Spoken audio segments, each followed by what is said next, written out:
Kementerian Perindustrian terus memacu kinerja industri kulit, barang dari kulit dan alas kaki agar dapat memberikan kontribusi signifikan bagi perekonomian nasional.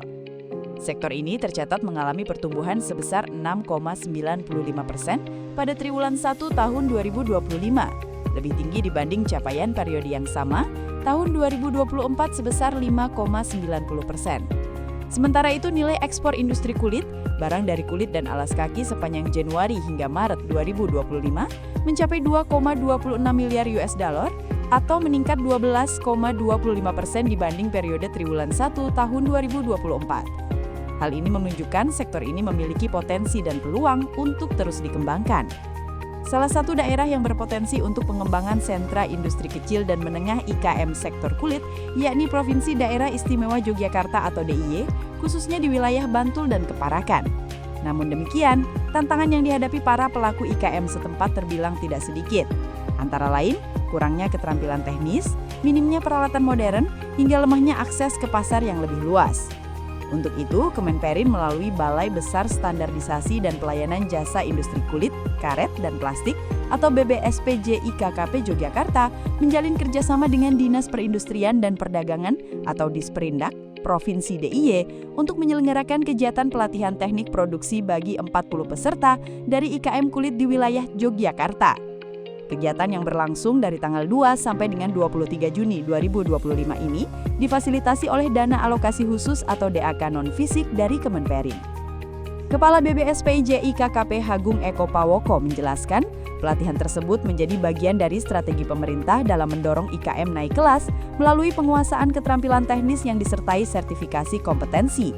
Ketika SDM sektor IKM menjadi kompeten, maka otomatis daya saing produknya akan meningkat. Ini sejalan dengan arahan Rencana Induk Pembangunan Industri Nasional dan Kebijakan Industri Nasional bahwa pembangunan industri tidak boleh lepas dari pembangunan manusianya. Kalau lulus itu punya kompetensi yang berstandar, diakui sertifikatnya secara nasional, dan harapannya sebenarnya digunakan nanti untuk Bapak Ibu membangun industri alas kaki di dulu. Jadi nanti ilmunya tolong ditularkan ke teman-teman yang lain, ojo dipek dewe.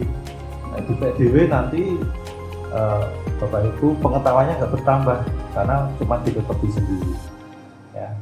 Nah, pesertanya 40 dibagi menjadi 2 angkatan dengan dukungan instruktur dari BPKKP dan juga fasilitas praktik yang nanti memadai juga. Kemudian kegiatan ini menjadi bagian dari strategi pemerintah untuk mendorong IKM naik kelas. Jadi ada program sekarang itu namanya IKM naik kelas. Jangan mau hanya jadi IKM terus, syukur-syukur bisa industri menengah, bahkan industri besar. Adapun pelatihan dilaksanakan secara tatap muka dengan kombinasi teori dan praktek yang terdiri dari 30% penyampaian materi dan 70% praktek langsung. Pembukaan pelatihan dilakukan di BBSPJ IKKP, dilanjutkan dengan praktek di Balai Diklat Industri BDI Yogyakarta. Penutupan pelatihan direncanakan digelar di Dalem Kulit Jogja yang merupakan UPTD untuk pengembangan sentra IKM kulit di Manding, Bantul. Pada pelatihan ini, para peserta diberikan materi terkait teknik pemilihan bahan kulit, proses produksi yang efisien, pengendalian mutu, serta pengenalan teknologi tepat guna dalam industri kulit. Sebagai lanjutan dari pelatihan, seluruh peserta juga akan mengikuti sertifikasi kompetensi sebagai bentuk pengakuan terhadap kemampuan yang telah mereka peroleh selama pelatihan. Kurikulum pelatihan ini telah disusun berdasarkan unit kompetensi dalam SKKNI yang relevan dengan kebutuhan industri alas kaki masa kini. Oleh karena itu, diharapkan 40 peserta yang mengikuti pelatihan ini mampu meningkatkan keterampilan produksinya yang tidak hanya unggul dari sisi desain, tetapi juga berkualitas dan kompetitif di pasar domestik maupun ekspor. Sebab pelatihan ini diisi oleh instruktur dari BBSPJ IKKP yang memiliki kompetensi teknis dan pengalaman di bidang industri kulit. Melalui pelatihan ini, para peserta diharapkan memiliki kemampuan berproduksi yang baik dan sesuai standar industri, sehingga dapat menghasilkan produk kulit yang berkualitas dan mampu memenuhi kebutuhan pasar domestik maupun ekspor. Kegiatan ini sekaligus menjadi wujud nyata sinergi antara pemerintah pusat, pemerintah daerah, dan balai besar dalam mendukung pengembangan sektor IKM, khususnya di bidang kulit.